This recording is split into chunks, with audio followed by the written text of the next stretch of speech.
Sasa kama mtu amefanyiwa gender based violence, mfano amebakwa au amelawitiwa, tumeona kuna mambo ya psychological torture, lakini kuna medical implication yake. Mojawapo, huyu mtu anaweza akapata magonjwa.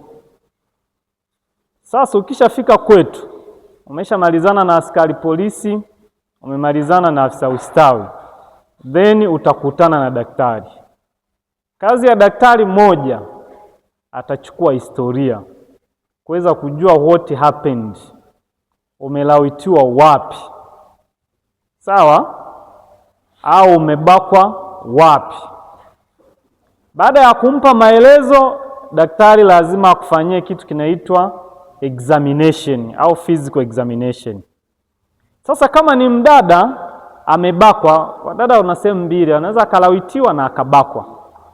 Kwa lazima tu examine hizo sehemu ili tuweze kupata evidence, kwa sababu licha ya medical implication pia kuna issue za legal issues.